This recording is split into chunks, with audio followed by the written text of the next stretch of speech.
எல்லோருக்கும் வணக்கம். சார் சொன்ன மாதிரி இந்த மேடை தான் ஃபஸ்ட் மேடை. ப்ளஸ் நீங்கள் வந்து பெரியர் பெருமாளை கொண்டாடின விதம் தெரியும்.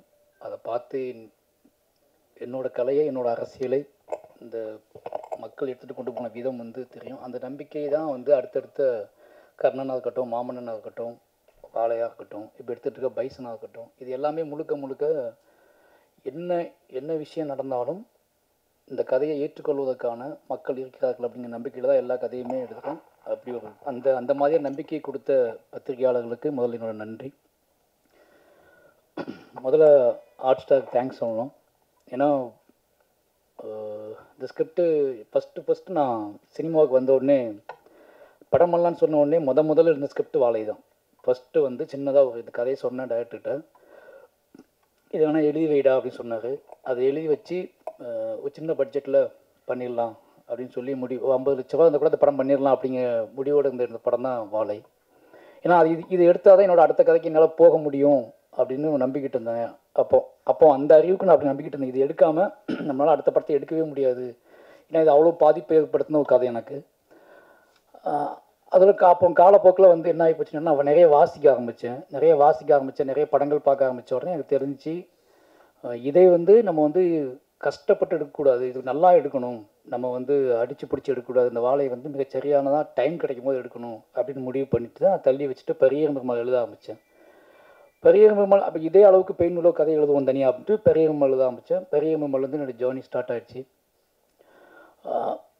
இப்போது இந்த கதை என்ன பண்ணுறது உள்ளுக்குள்ளே அழுத்திக்கிட்டே இருந்துச்சு. பெரியர் பெருமாள் ரிலீஸ் ஆச்சு, கர்ணன் ரிலீஸ் ஆச்சு, மாமன்னன் ரிலீஸ் ஆச்சு. மாமன்னன் எழுதி முடிச்சிட்டேன். அப்புறம் வந்து இந்த வாழை என்ன பண்ணுறதுன்னு வச்சுட்டு இருக்கும்போது நரன் ஒரு நாள் வீட்டுக்கு வந்த ஆஃபீஸ்க்கு வந்தார். சும்மா பேசிகிட்டு இருக்கும்போது இந்த மாதிரி ஏதாவது பண்ணுங்க அப்படின்னு சொல்லும்போது நான் வாழை கதையை சொன்னேன்.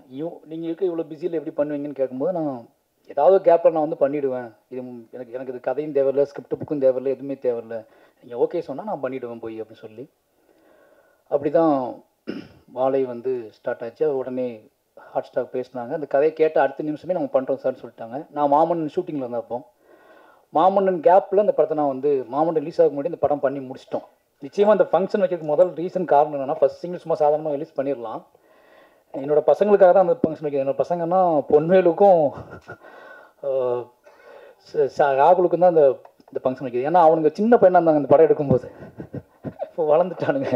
பைசன் எடுக்க ஷூட்டிங் போயிருக்கேன், ஜூனியர் பாம்போல் நின்றுட்டுருக்கானுங்க.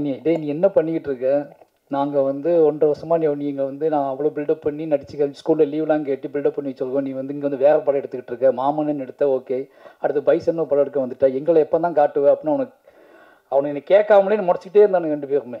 சரி சீக்கிரமாக ஏதாவது பண்ணிவிடுவோன்னு சொல்லிட்டு தான் அந்த ரிலீஸு. அப்போது அந்த ஸ்டேஜ் ஒன்று போட்டு அவனுங்க இதுக்கப்புறம் நிறைய லீவ் கேட்போம்ல ஸ்கூல்லலாம், அதுக்கெலாம் எவிடன்ஸ் ஒன்று க்ரியேட் பண்ணணும் அப்படிங்கிறதுக்காக தான் அந்த ஃபங்க்ஷன். அதனால் ஃபஸ்ட் சிங்கிள் சும்மா சாதாரணமாக ரிலீஸ் பண்ணதுக்கு பதிலாக அவங்கள வச்சு ரிலீஸ் பண்ணுவோம் அப்படின்னு பிளான் பண்ணி தான் ரிலீஸ் பண்ணோம்.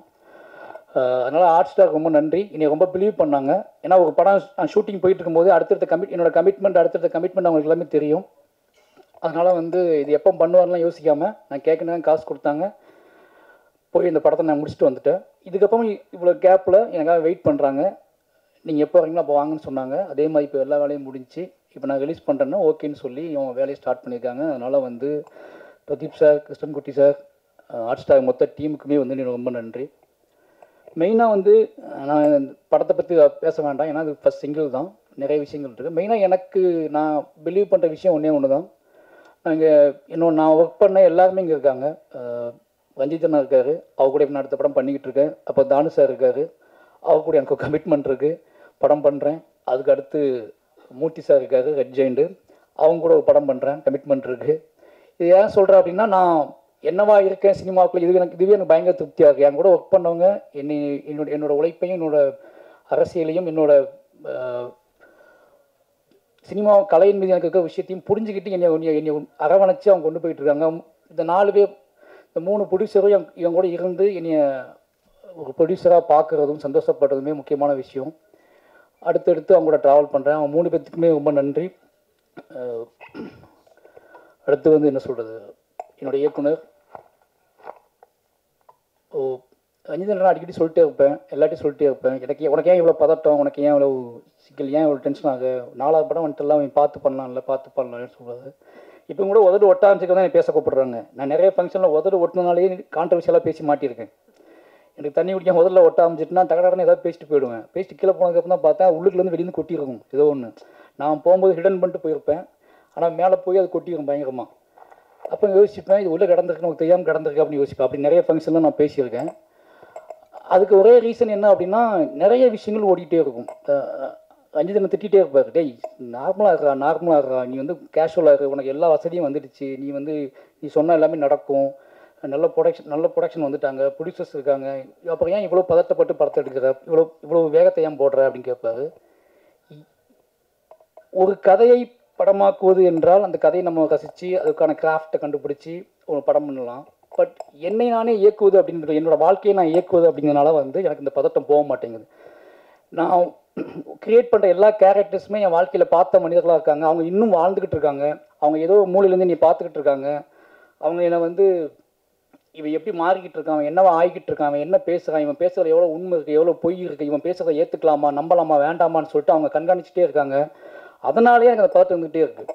அது மட்டும் இல்லாமல் எனக்கு ஒரு கடமையும் இருக்குது. இப்போ இந்த மேடை எனக்கு ரொம்ப மகிழ்ச்சியான மேடைக்கான காரணம் என்ன அப்படின்னா, இந்த ராகுலும் பொன்வேலும் இந்த மேடையில் இருக்கிறது தான். ஏன்னா இந்த வயசில் நான் எப்படி இருந்தேன்னு தெரியும். என் ஊரில் என் சொந்த அக்கா பசங்க தான் அவங்கள, என்னோட அக்கா பையன் ஒருத்தர் மாமா பையன், இந்த 2 பேரும் இந்த வயசில் நான் என்னவா இருந்தேன்னு எனக்கு தெரியும். இவங்களுக்கு அங்கேருந்து கூட்டிகிட்டு வந்து இந்த மேடையில் உட்கார வச்சுட்டேன் அப்படின்னு ஒன்று இருக்குல்ல, இவனுங்க வழி தவறி போயிட மாட்டானுங்க. இனிமேல் இவனுங்க இந்த சினிமா, இந்த கலையின் வழியாக இந்த உலகத்தை நல்லா புரிஞ்சுக்குவானுங்க, இந்த கலையின் வழியாக அவனுங்க திசை மாறாமல் இருப்பானுங்க அப்படிங்கிற ஒரு பெரிய சந்தோஷம். ஏன்னா திருநெல்வேலி எப்படி இருக்குன்னு உங்களுக்கு நல்லா தெரியும். அந்த மாதிரி ஒரு ஊர்லேருந்து அவங்களை கூட்டி வந்துட்டேங்க. இவங்களை வச்சு மற்ற பசங்கள்லாம் எப்படி ஆவானுங்க, இந்த பசங்களை பார்த்து மற்ற பசங்கள்லாம் என் ஊருக்குள்ளே முதல்ல ஒரு கலை உள்ளே நுழைய போகுது அப்படிங்கிற பெரிய சந்தோஷம் வந்து எனக்கு இப்போ வந்து அதுதான், அந்த உணர்ச்சி தான் எனக்கு பயங்கரமாக இருக்குது. ஏன்னா அவனுங்க மண்டைக்கு அது ஓடிக்கிட்டே இருக்கும். இதுக்கப்புறம் அவங்களுக்கு பேசுறது, நம்ம படத்தை நடிச்சிட்டோம், நம்ம இதெல்லாம் பண்ணக்கூடாது, இதெல்லாம் பேசக்கூடாது அப்படின்னு சில ரெஸ்பான்சிபிலிட்டிலாம் வரும். ஏன்னா இந்த வயசில் நான் எவ்வளோ மூர்க்கமாக இருந்தேன்னு எனக்கு தெரியும். எவ்வளோ என் மண்டையில் தோன்ற விஷயத்துக்கெல்லாம் வந்து என்ன பதில்னு தெரியாமல் நான் பைத்தியம் முடிச்சு அலைஞ்ச வயசில் தான் அவனை உட்காந்துட்டு இருக்கானுங்க. ஆனால் அவனுங்களை நான் வேகமாக ஓடி வந்து முட்டி மோதி ஓடி வந்து அவனுங்களை நான் வந்து உருவாக்குறதுக்கான ஒரு மேடையை கிரியேட் பண்ணிட்டேன் அப்படிங்கிறது ஒரு பெரிய சந்தோஷம். அப்படி ஒரு மேடையை அமைச்சு அப்படி என்னை உருவாக்குன ராம் சாருக்கு தான் ரொம்ப நன்றி சொல்லுவேன். ஏன்னா நீ உன்னோட வேலை வந்து படம் பண்ணி நீ ஜெயிச்சு காசு சம்பாதிக்கிறது இல்லை, நீ ஒரு விக்டிமாவே இருந்திருக்க. அதனால் உன்னோட கதையை வந்து நீ எப்போவுமே வந்து அழுத்தம் திருத்தமாக சொல்லிக்கிட்டே இருக்கணும். நீ என்ன ஆனாலும் பரவாயில்ல, எவ்வளோ பின் வாங்கிடாத. உன்னோட கதை அப்படிங்கிறது உனக்கான கதை மட்டுமில்லை, உனக்கு பின்னாடி வரப்போகிற சந்ததியினருக்கான கதை. அதை வந்து எப்பவும் மிஸ் பண்ணாத, நீ என்ன ஆனாலும் அது மாறிடாதுன்னு சொன்னதுனால தான் முழுக்க நான் அது கூடவே ட்ராவல் பண்ணிக்கிட்டே இருக்கேன். சொன்ன மாதிரி இன்னொரு என்ன சொல்கிறது, நான் மீண்டு வெளியே வர்றதுக்கே கொஞ்சம் நாளாகும். என்னோடய கதையை முடித்து கொண்டு வெளியே வர்றதுக்கே கொஞ்சம் நாளாகும். அப்படியாப்பட்ட கதைகள் தான் தொடர்ந்து நான் பண்ணிக்கிட்டு இருக்கேன். அதனால் வந்து என்னோடய இயக்குனருக்கு வந்து இதே மேடையில் நான் சொன்னேன்னு நினைக்கிறேன். என்னோடய இயக்குனர் இருக்கிற வரைக்கும் எனக்கு சின்ன மாற்றம் கூட நீங்கள் பார்க்க முடியாது. அப்படிங்கிற காரணம் என்ன அப்படின்னா, என்னையை கண்காணிச்சிட்டு இருக்கிற முக்கியமான கண்களில் வந்து அவரோட கண்கள் முக்கியமான கண்கள். ஏதாவது அவர்கிட்ட ஃபோன் வந்துச்சுன்னா நான் முதல்ல யோசிக்கிறது, நான் அன்றைக்கி என்ன தப்பு பண்ணுன்னு தான் யோசிப்பேன். சுற்றி பார்ப்பேன், நம்ம ஏதாவது ஸ்டேட்டஸ் போட்டிருக்கோமா, இல்லை ஏதாவது அதிகம் பேசியிருந்தோமா, ஏதாவது பண்ணியிருக்கோமா, இல்லை ஏதாவது ஃபோன் பண்ணியிருக்கோமா, யார்கிட்டயாவது பேசியிருக்கோமா, ஏதாவது பேட்டி கீட்டி கொடுத்துட்டோமா அப்படின்னு தான் பார்ப்பேன். ஏன்னா எப்படி வீட்டில் இருக்கவங்க எப்படி அப்பா அம்மா மேலே பயம் வச்சுருப்பாங்களே, எங்கள் அப்பா அம்மாவுக்கு நான் வந்து எனக்கு ஒரு விஷயம் நடந்ததுக்கப்புறம் தான் அவங்களுக்கு தெரியும். எனக்கு நடப்பதற்கு முன்பாகவே எனக்கு தெரிஞ்சது வந்து எங்கள் டைரக்டருக்கு மட்டும்தான். நான் மிட் நைட் கூட எனக்கு ஃபோன் பண்ணிட்டு, என்னடா பண்ண ஒருத்தர் எழுதியிருக்கான இப்படி உன்னை பற்றி அப்படிம்பாரு. எனக்கு அது பயங்கர ஷாக் ஆகும். இவன் எப்படி 12 மணிக்கு போய் பார்த்தாரு அப்படின்னு சொல்லி அவனை தேடி பிடிச்சது எனக்கு 2 நாள் ஆகும். ஆனால் இவருக்கு மட்டும் எப்படியாவது பார்த்துருப்பாரு. என்னன்னா பதட்டப்பட்டுகிட்டே இருப்பாரு. நீ கரெக்டாக இருக்கடா, நீ வந்து ஏன் இவ்வளோ பதட்டப்படுற, நீ ரொம்ப நீ வந்து ஆர்ட் ஃபார்முக்குள்ளே இருக்க, அதனால ஆர்ட் ஃபார்மை மையப்படுத்தியே நீ ட்ராவல் ஆகு அப்படின்னு சொல்லிட்டே இருப்பார். அவர் இருக்கிறதுனால தைரியத்தில் தான் நான் வந்து ட்ராவல் ஆகிக்கிட்டே இருக்கேன். அப்புறம் ரஞ்சித்னு சொல்லி ஆகணும்.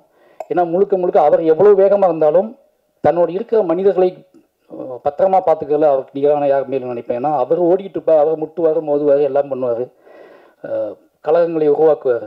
ஆனால் பக்கத்தில் இருக்கிறவன் ரொம்ப பாதுகாப்பாக இருக்கணும் அப்படின்னு நம்பக்கூடிய அந்த மனம் இருக்குல்ல, அதுதான் வந்து எனக்கு இப்போ இவ்வளோ என்னாலும் சரி பாதுகாப்பாக அப்படின்னு சொல்லக்கூடிய விஷயம் இருக்குல்ல, 2 பேர்த்துக்குமே எவ்வளோ நன்றி சொல்லலாம்னு பார்த்தாது. அப்புறம் வந்து ரெட் ஜெயின் சொல்லணும். வாழை முடித்து ஃபஸ்ட்டு பார்த்து அவங்க உதய் சார் முன்னாடியே பார்த்துட்டாரு. அதுக்கு ரீசன் என்ன அப்படின்னா, மாமன் பண்ணிட்டு இருக்கும்போதே பார்த்துட்டேன். மாமன் ரிலீஸ் ஆகும் மட்டும் உதய் சார் அந்த படம் பார்த்துட்டாரு. சார் நீ என்னையும் யோசிக்காதீங்க, தேட்டருக்கு கொண்டு வாங்க, நான் பார்த்துக்கிறேன் அப்படின்னு சொல்லி. அதுக்கப்புறம் மூர்த்தி சார் பயங்கர சப்போர்ட் எனக்கு. என்னென்னா சார் டைம் நான் மட்டும்தான் ஈஸியாக பேசிட்டு நினைக்கிறேன் உங்கள்கிட்ட, அப்படி தானே? நான் மட்டும் தான். அதாவது எல்லாம் சொல்லுவாங்க, படம் பண்ணி சண்டை போடாமல் சிரிச்சு பேசிட்டு நீ தான் மூர்த்தி சார் கிட்ட அப்படின்னு சொல்லுவாங்க. ஏன்னா அவர் ரொம்ப மரியாதையை நீ பார்த்துக்கிட்டாரு. மாமன்னனாக இருக்கட்டும், மாமன்னோட வெற்றியாக இருக்கட்டும். இப்போ வாழை படம் பார்த்துட்டாரு. வாழையெல்லாம் மூர்த்தி சாருக்கு பிடிக்குமா அப்படின்னு ஒரு டவுட் இருந்துச்சு. ஆனால் படம் முடிஞ்சோடனே எனக்கு சொன்ன வார்த்தை வந்து, சார் எனக்கு ரொம்ப பிடிச்சிருக்கு சார், நீ பயப்படாதீங்க, இதை தேட்டருக்கு ரிலீஸ் பண்ணலாம் அப்படின்னு சொல்லி தான் ஸ்டார்ட் பண்ணார். அதனால் ரெட் ஜெயின்ட்டுக்கு ரொம்ப நன்றி.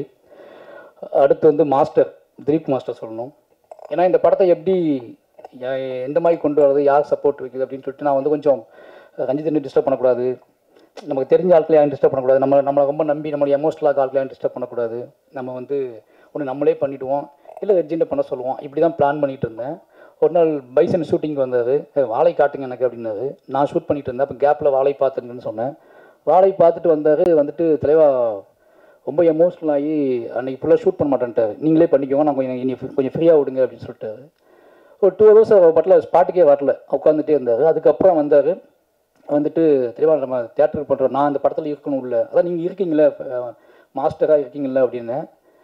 இல்லை நான் வந்து இந்த படத்தோட எல்லா விஷயத்தையும் நான் கூட இருக்கணும், என் பேர் இந்த படத்தில் இருக்கணும் அப்படின்னு ரொம்ப ஆசைப்பட்றேன், சினிமாவுக்கு வந்து ரொம்ப ஆசைப்பட்ட விஷயம் தான் அப்படின்னு சொன்னார். எனக்கு ரொம்ப சந்தோஷமாக இருந்துச்சு. ஏன்னா அவர் சொல்லும் போது கண்ணு கலங்கிருந்துச்சு. ஒரு மாஸ்டர் கண்ணு கலங்கணும் பயங்கரமாக பிரமிப்பாக இருக்கும்ல. அப்போ ஓகே மாஸ்டர் அப்படின்னு சொல்லி தான் உள்ளே வந்தார். அவரோட கம்பெனி வந்து அவரோட ப்ரொடக்ஷன் உள்ளே வந்து என் கூட சேர்ந்து நீங்கள் என்ன வேணாலும் பண்ணுங்கள், அந்த படத்தோட ஃபுல்லாக நான் ட்ராவல் பண்ணுறேன்னு சொல்லி சப்போர்ட் பண்ணுறாரு. அவருக்கு ரொம்ப ரொம்ப நன்றி. ஏன்னா அவரோட ரிவ்யூ பார்த்துட்டு தான் எனக்கு ரொம்பவே என்ன சொல்கிறது, அவரோட அந்த ஆக்ஷன் சீக்வன்ஸ் எடுத்துக்கிட்டு இருந்தார். அவரோட ரிவ்யூ கேட்டதுக்கு அப்புறம் தான் அவர் இது உள்ளுக்குள்ளே கஷ்டப்பட்டு என்ன சொல்கிறது உடச்சிக்கிட்டு உள்ளே வந்ததுக்கப்புறம் தான் எனக்கு பெரிய நம்பிக்கையை வந்துச்சு வாழையை பற்றி. நிச்சயமாக அந்த நம்பிக்கையை உங்களுக்கு இருக்கும்னு நம்புகிறேன். அப்புறம் இந்த டீமில் சந்தோஷ் சார் சொல்லணும். சந்தோஷ் நாயன் சார்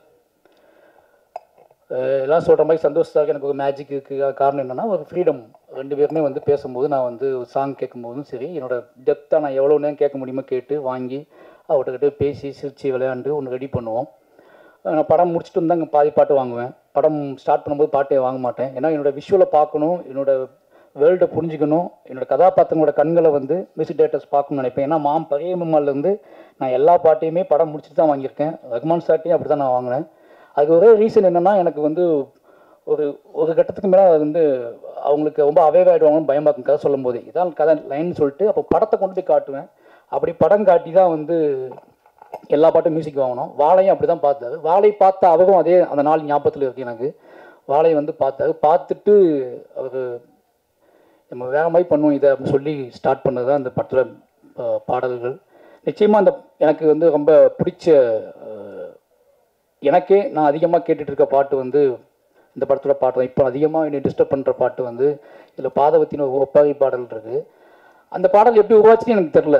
டக்குன்னு வந்து பேசிக்கிட்டு இருந்தோம், அது டக்குன்னு வந்துடுச்சு, எழுதிட்டோம். ஆனால் அந்த பாட்டு நெஞ்சை போட்டு அறுத்து எனக்கு இப்போ அதிகமாக நான் எப்போல்லாம் எமோஷனல் ஆகணும் அப்போல்லாம் அந்த பாடல் கேட்டுகிட்டே இருப்பேன். எனக்கு பிடிச்ச மாதிரி ஒரு 4-5 சாங்கையுமே போட்டு கொடுத்துருக்காரு. அதுக்கு போக பேக்ரவுண்ட் மியூசிக் கல்கி பண்ணிகிட்டு இருக்கும்போது வாழைக்கு பண்ணிகிட்ருக்காரு. அப்படியே நான் பயந்துக்கிட்டே இருந்தேன், கல்கி பண்ணிகிட்ருக்காரு, இப்படி கரெக்டாக செங்காகுமா அப்படின்னு சொல்லி. ஆனால் பக்காவாக எல்லாத்துக்கும் பிடிச்ச மாதிரி பண்ணி கொடுத்துருக்காரு. எனக்கு ரொம்ப பிடிச்சிருந்துச்சி பேக்ரவுண்ட் மியூசிக் இந்த படத்தில். ரொம்ப நன்றி சார், எனக்கே ஸ்பெஷலாக பண்ணுறீங்க அப்படின்னு தான் சொல்கிறாங்க, அதுக்கும் ரொம்ப நன்றி. அப்புறம் என்னோடய டீம் கேமராமேன் இன்றைக்கி வர முடியல, அவர் வந்து மதுரையில் ஒரு ஷூட்டில் இருக்கார், எடிட்டரும் வர முடியல. அப்புறம் வந்து குமார்னா ஆர்டேட்டர், எல்லாருமே எனக்கு வந்து இது என் படம் என்னோடய விஷயம் அப்படின்னு புரிஞ்சுக்கிட்டதுனால ரொம்ப எமோஷ்னலாகவே எல்லாமே வேலை பார்த்தோம். என்னோடய ஆர்டிஸ்ட்டு நிகிலா உமல், அப்புறம் திவ்யா துரைசாமி, அப்புறம் கலையரசன், இவங்க எல்லாமே என்ன பண்ணாங்கன்னா ஒரு கட்டத்தில் வந்து விடமாட்டார், இதுதான் இந்த படத்தை எடுத்ததுக்கான காரணத்தை புரிஞ்சுக்கிட்டாங்க. இந்த பட கதை என்ன மாதிரியான கதை, இது யாரோட கதைன்னு தெரிஞ்சுக்கிட்டு எல்லா டைமும் என்னோட முகத்தை பார்த்துட்டே இருப்பாங்க. இவன் வேறு ஏதாவது யோசிக்கிறான், இது வந்து சினிமாவாக நடக்காது, நம்ம சமாளிக்க முடியாது அப்படின்னு தெரிஞ்சுக்கிட்டு எனக்காக நான் சொன்னது எல்லாமே செஞ்சாங்க. எல்லாமே ரொம்ப கஷ்டப்பட்டு நடித்தாங்க. இதில் வந்து நிக்கிலாவுக்காவது கொஞ்சம் ஈஸியான கேரக்டர் தான், ஆனால் ரொம்ப நல்லா பண்ணியிருக்காங்க. பட் ஆனால் கலை, திவ்யா இவங்க எல்லாத்துக்குமே வந்து ஒரு ஹார்ட் ஒர்க், மேன்லியாக அவங்க வந்து ரொம்ப கஷ்டப்படணும் எல்லாமே. நான் பட்ட கஷ்டம் எல்லாம் அவங்க படணும் அப்படின்னு சொல்லிட்டேன், அவ்வளோதான். நான் பட்ட என்னதான் கஷ்டப்பட்டணும் சின்ன வயசில், அதெல்லாம் நீங்கள் படணும்னு சொல்லிட்டேன். அதனால் அவங்க ரொம்ப கஷ்டப்பட்டாங்க. எந்த நடிகர்களும் செய்ய மாட்டாங்க, அதை கண்டிப்பாக செய்ய முடியாது. கிட்டத்தட்ட கலைவாசன் வந்து 100 கிலோ வெயிட்டு தள்ள தூக்கிட்டு இருந்தார். 100 கிலோ கண்டிப்பாக. ஒரு 5 தாக்குனா 100 கிலோ இருக்கும்ல, 5 வாழை தாக்குனா 100 கிலோ வந்துடும். அது மாதிரி திவ்யா துரைசாமியும் வந்து ஒரு 60 கிலோ 70 கிலோ தூங்கியிருப்பாங்க படம் ஃபுல்லாகவே. அது என்ன அப்படின்னா அவங்க கழுத்து பிளக்கணும், இது எல்லாமே வந்து ட்ரைனிங் கொடுத்து, அதை போய் சகதி, இது எல்லாம் நிறைய விஷயங்கள் இருந்துச்சு. எல்லாமே மாரி செல்வராஜ் அப்படிங்கிற ஒரு பையன் மேலே, ஒரு டைரக்டர் மேலே இந்த மரியாதை மட்டும்தான் ஒரே ரீசன். ஏன்னா யோசிச்சு எனக்கே ஆச்சரியமாக இருக்கும், ஷார்ட்டில் ஃப்ரேம் வச்சு பார்த்துட்டு இருக்கும்போது தள்ளி தாக்கத்துக்கிட்டு நடந்து போயிட்டுருப்பாங்க. அது இடையில என் மக்கள் நடந்து போயிட்டுருப்பாங்க, என் மக்களுக்கு நடையில் இவங்க நடந்து போயிட்டுருப்பாங்க. அதை பார்க்கும்போது ரொம்ப ஆச்சரியமாக இருக்கும் எனக்கு. ஊர்காகமாகவே போயிட்டுருப்பாங்க, பாவமாக இருக்கும். இறக்கி வச்சதுக்கப்புறம் அப்படியே கழுத்து மெதுவாக திருப்பி பார்ப்பாங்க. திருப்பி ரீடேக் வந்துடுமோன்னு பயம் வந்து அவங்களுக்கு பயங்கரமாக இருக்கும். ஆனால் ரீடேக் வந்துடும், திருப்பி தூக்கிட்டு போவாங்க. ஏன் அவனுக்கு ஒரு பெரிய உந்துதலாக இருந்துச்சுன்னா, அந்த பசங்க இதே வெயிட்டை இதே விஷயத்தை பசங்க சமைக்கிறாங்க அப்படின்னு பார்க்கும்போது அவங்களுக்கு இன்னும் சப்போர்ட்டிவாக இருந்துச்சு. எல்லாருமே ஓப்பனாக சொல்லணும் அப்படின்னா நிறைய வேலை வாங்கியிருக்கேன். அந்த வேலையை அந்த எமோஷனில் புரிஞ்சுக்கிட்டு எல்லாருமே ரொம்ப ஹார்ட் ஒர்க் போட்டு இந்த படத்தை எனக்கு பண்ணி கொடுத்துருக்காங்க. அதனால் எவ்வளோ என்னோட மொத்த டீமுக்கு வந்தும் ரொம்ப நன்றி சொல்லணும். அப்போ என்னோட நபி ப்ரொடக்ஷனோட ப்ரொடியூசர் திவ்யா மாய்சல்ராஜ், அவங்க இப்போ தான் என்ன கேட்டாங்க, என்னது இது நானா ப்ரொடியூசரு மேலே போகணுமா அப்படின்னு கேட்டாங்கன்னு. அந்த படத்தில் காஸ்டியூம் டிசைனராக வந்து அவங்க திவ்யாவோட தங்கச்சி தான் சொர்ணா வந்து அவங்க பண்ணியிருக்காங்க. பண்ணதானே அது என்னோட ஊர், அது என் ஊர், அவங்க சேலம். அவங்க எப்படி காஸ்டியூம் டிசைன் பண்ணியிருப்பாங்கன்னு யோசிச்சுப்பாங்க. அவங்க பண்ணியிருக்காங்க. அவங்க நன்றி. அன்றைக்கி பர்த்டே, ஹாப்பி பர்த்டே. திவ்யா வந்து எனக்கு நல்லா தெரியும். நாங்கள் லவ் பண்ண காதலிக்க ஆரம்பித்த காலகட்டத்தில் சினிமாவுக்கு டிக்கெட் ஒரு நாள் நல்லா ஒரே ஒரு விஷயம் சொல்லணும். ஒரு விஷயம், நானும் திவ்யாவும் ஃபஸ்ட்டு படத்துக்கு போனோம். இதற்கு தானே ஆசைப்பட்டாய் பாலகுமார்னு சொல்லிட்டு அந்த படம் ஃபேமிலியாக போயிருந்தோம். அப்போ தங்கமீன்கள் ரிலீஸ் ஆகிருந்துச்சு, கொஞ்ச நாளுக்கு முன்னாடி ரிலீஸ் ஆகி முடிச்சிருந்துச்சு. அப்போ தான் ஃபஸ்ட் டைம் படத்தை கூட்டி போயிருந்தேன். உள்ளே போய் உட்காந்து படம் ஆரம்பிச்சு விஜய் சேதுபதி சார் காட்டக்கூட செய்யலை. அதுக்கு எங்கள் டேரக்டர் வந்து ஃபோன் வந்துச்சு. ஃபோன் வந்துட்டு எங்கடா படம் பார்த்துட்டு வெளியே வாடா, அந்த புக்கு ஒன்று வாங்கிட்டு வாடா, அந்த புக்கை வாங்கிட்டு வந்து அதில் என்ன எழுதிக்கான்னு பார்த்து சொல்கிறா அப்படின்னு சொன்னார் என்கிட்ட. நான் எழுந்துச்சி வெளியே வந்துட்டேன். எழுந்துச்சி வெளியே வந்து அப்போ நான் புக்கை தேடி கண்டுபிடிச்சி புக்கை பேசி நானும் சாரும் பேசிகிட்டே இருந்து படமே முடிஞ்சிருச்சு. இவங்க படம் முடிச்சுட்டு வெளியே வந்தாங்க. அப்போ தான் அவங்களுக்கு வந்து சினிமாவுக்குள்ளே இருந்துக்கிட்டே சினிமாவை பற்றி டேரக்டர் வந்து பேசிகிட்டு இருக்கிற விஷயம்லாம் அவங்களுக்கு பயங்கர ஷாக்காக இருந்துச்சு. ஏன்னா ஒவ்வொரு படத்துக்கும் டிக்கெட் கேட்டு கெஞ்சுவாங்க என்கிட்ட. நான் இப்போ சென்னைக்கு வந்துட்டேன்ல, அஸ்டேட் நினச்சா எல்லா படத்துக்கும் டிக்கெட் வாங்கி குடிக்கணும் நம்புறது இருக்குல்ல. நானே தங்கமீன் மாதிரி எங்கள் டேரக்டர் வேலை பார்த்துட்டு இருக்கேன். அவங்க கேட்குறது எந்த டிக்கெட் கேட்பாங்க. அந்த அதுக்கு தான் நான் எங்கே போய் பார்ப்பேன். ஆனால் கஷ்டப்பட்டு எப்படியோ யார்ட்டையாவது சொல்லி டிக்கெட் வாங்கி கொடுப்பேன். அவங்க கூட்டத்துக்குள்ள நெளிஞ்சு போய் பார்த்து வருவாங்க. சினிமா பிரியர்களாக இருந்தாங்க ரொம்ப. எனக்கு அதுதான் கல்யாணம் பண்ணதுக்கு ஒரே ரீசன், அவங்க அம்மா, அவங்க வீடு, 3 பேருக்குமே கலையை நேசிக்கக்கூடிய ஆட்களாக இருந்தாங்க. கலையை நம்புனாங்க. கலையின் வழி யார் உரையாடினாலும் ஒரு ஆர்ட் ஃபார்ம் வழி பேசக்கூடிய மனிதர்களை ரொம்ப ரொம்ப நம்புனாங்க. என்கிட்ட அது ரொம்ப தாராளமாக இருந்துச்சு. அதனால எனக்கு ரொம்ப தாராளமாக நம்பிட்டாங்க. இன்றைக்கி எனக்கு ரொம்ப சந்தோஷம். சொன்ன மாதிரி எனக்கு வந்து ரொம்ப எமோஷனலான ஒரே ரீசன் என்னென்னா, நம்ம ஏதோ செஞ்சுருக்கோம், ஒரு நாடக காதலின் வழி நம்ம ஏதோ ஒன்று செஞ்சுருக்கோம் அப்படின்னு ஒன்று தோணுச்சு எனக்கு. நாடக காதல் தான் உங்களுக்கு புரிஞ்சிருக்கும். சாதிம புத்தகம் தான் நாடக காதல். அப்போ நாடக காதலின் வழி நம்ம ஒன்று பண்ணியிருக்கோம் அப்படிங்கிறது வந்து பயங்கரமான சந்தோஷமாக இருந்துச்சு. அந்த வகையில் வந்து இன்றைக்கி என் வாழ்க்கையில் முக்கியமான நாள். என்னுடைய காதலி, என்னுடைய திவ்யாவை வச்சு இந்த படம் அவள் மேடையில் வச்சு அவரோட பேர் போட்டு இந்த படம் வருது அப்படிங்கிறது என்னோட கதை. திவ்யா வந்து அவள் பேர் போட்டு மாரி செல்வராஜோட மாரி செல்வராஜோட வாழ்வில் நடந்த ஆகப்பெரும் துயரத்தை அவள் தயாரித்து வெளியிடுறா அப்படிங்கிறது வந்து எனக்கு என் வாழ்க்கையில் வந்து இப்படி நடக்கும் நான் நினச்சி பார்த்ததே கிடையாது. இது வந்து ரொம்ப பிரமிப்பான விஷயம். நான் இன்னைக்கு யோசிச்சுட்டே இருக்கிறது தான், இது நம்ம போடலாமா, தூக்கிடலாமா, இது பேக மாற்றிடலாமான்லாம் யோசிச்சுட்டு இருந்தேன். ஏன்னா அதுக்கு ஒரே ரீசன் தான், இது என் வாழ்க்கையில் மீள முடியாத துயரம் வாழை. நான் இன்றைக்கி வரைக்கும் மீள முடியாத துயரம் தான் வாழை. இதை வந்து நம்ம திவ்யா மனைவி பேர் போட்டு பண்ணுறமேனு யோசிச்சுட்டே இருந்தேன் ரொம்ப நாளாக யோசிச்சுட்டே இருந்தேன். அப்போ இதுதான் கரெக்டாக இருக்கும், என் பிள்ளைங்களுக்கும் என்னை புரிந்து கொள்பவர்களும் இது ரொம்ப முக்கியமான விஷயமா இருக்கும்னு நம்பி தான் இது செஞ்சோம். அதனால் இது ரொம்ப ரொம்ப ஸ்பெஷல் படமாக எனக்கு மாறிடுச்சு. கடைசியாக சொல்லணும்னா ஒன்று தான், எல்லாருக்கும் நன்றி. கடைசியாக சொல்லணும் அப்படின்னா ஒன்று தான், மாரி செல்வராஜ் மீது நிறைய இன்னும் கர்ணன், பரியேறும் பெருமாள், மாமன்னன் வந்ததுக்கப்புறம் கூட நிறைய சந்தேகங்கள், நிறைய வந்து குழப்பங்கள் நிறைய பேத்துக்கு இருக்கும். இது ஏன் இவ்வளோ வேகம், ஏன் இவ்வளோ எமோஷ்னல், ஏன் இவ்வளோ பேசுகிறது, என்னடா நீங்கள் மைக் அடிச்சு என்னென்னா பேசுவீங்களா, ஒரு படம் எடுத்தால் நீங்கள் பெரிய ஆட்களா, இப்படி நிறைய நிறைய நிறைய விஷயங்கள் இருக்கும். இதை மட்டும் தான் எடுப்பீங்களா, இதை மட்டும் தான் கேட்பீங்களா அப்படின்னு நிறைய கேள்வி வந்துகிட்டே இருக்கும். வாழை வந்து அதை பார்க்கும்போது, வாழை படம் பார்த்து முடித்ததுக்கப்புறம் என்னை நீங்கள் புரிந்து கொள்வதற்காக மட்டுமே எடுக்கப்பட்ட படம் தான் வாழை. மாரி செல்வராஜன் படைப்புகளையும் இல்லை மாரி செல்வராஜோட கேள்விகளையும் இல்லை மாரி செல்வராஜோட எமோஷனலையும் குறைந்தபட்சம் புரிந்து கொள்வதற்கான ஒரு ஸ்பேஸ், என்னை நம்புகிறவர்கள் இன்னும் ஸ்ட்ராங்காக நம்புறதுக்கும், என்னை சந்தேகிப்பவர்கள் குறைந்தபட்சம் என் பக்கம் பார்வையை திருப்பதற்குமான ஒரு உரையாடலை தான் இந்த வாழைங்க படம். வாழையின் மூலமாக நான் ரொம்ப நம்புகிறது, நான் யார் அப்படிங்கிறத நான் சொல்கிறேன், முதல் சொல்கிறேன் அப்படிங்கிறத வந்து ஒரு பெரிய நம்பிக்கை இருக்குது. வாழை நிச்சயமாக உங்களுக்கு ரொம்ப பிடிக்கும். முதல் பாடல் ரிலீஸ் ஆகுது, அடுத்தடுத்த பாடல் ரிலீஸ் ஆகும். இந்த படம் வந்து ஆகஸ்ட் 23 சொல்லலாங்க சார், ஆகஸ்ட் 23 தேட்டர் ரிலீஸ் ஆகுது. நிச்சயமாக ஒரு நீங்கள் என்கிட்ட வந்து எதிர்பார்த்துட்டீங்க, உங்களுக்கு தெரியும் என்ன மாதிரி மாரி செல்வராஜ் என்ன மாதிரி படம் எதிர்பார்த்துட்டீங்கன்னு தெரியும். நான் நிறைய இடக்கம் ட்ராவல் பண்ணும்போது மக்கள் கேட்குறத வச்சு எனக்கு தெரியும். அந்த எதிர்பார்ப்பை பூர்த்தி செய்யக்கூடிய ஒரு படமாக வாழை இருக்கும். இவ்வளோ நேரம் வந்து எங்களோட என்ன சொல்கிறது, நிச்சயமாக இது வந்து ஒரு எமோஷனலான விஷயமாக தான் இருக்கும், இது வந்து ஒரு முக்கியமான விஷயமாக தான் இருக்கும்னு நம்பி எல்லாருமே இவ்வளோ காத்திருந்து இந்த விஷயத்தை பண்ணி கொடுத்ததுக்கு ரொம்ப நன்றி. யாராவது மிஸ் பண்ணியிருந்தா, யாராவது மறந்துருந்தா, அப்போ அருண் ப்ரொடியூசர் ஆகிட்டார். யோசிச்சு பார்த்தா 2 பேருமே இப்போ ஸ்கிரிப்டை தூக்கிட்டு அலைஞ்சிருக்கோம். பையன் ஸ்கிரிப்டை தூக்கிட்டு ஒரு 50-60 கம்பெனி அலைஞ்சிருப்போம். ஒரு 10-15 ஹீரோட்டுக்காக சொல்லியிருப்பேன். அப்போல்லாம் கூடவே வந்து இன்றைக்கி அவர் வந்து மாவீரன் ஒரு படம் எடுத்து ப்ரொடியூசர் ஆகிட்டார். இப்போ அடுத்து ஒரு படம் நேற்று முந்தான் ஸ்டார்ட் பண்ணியிருக்காரு. இதெல்லாம் யோசிச்சு பார்க்கும்போது ரொம்ப சந்தோஷமாக இருக்குது.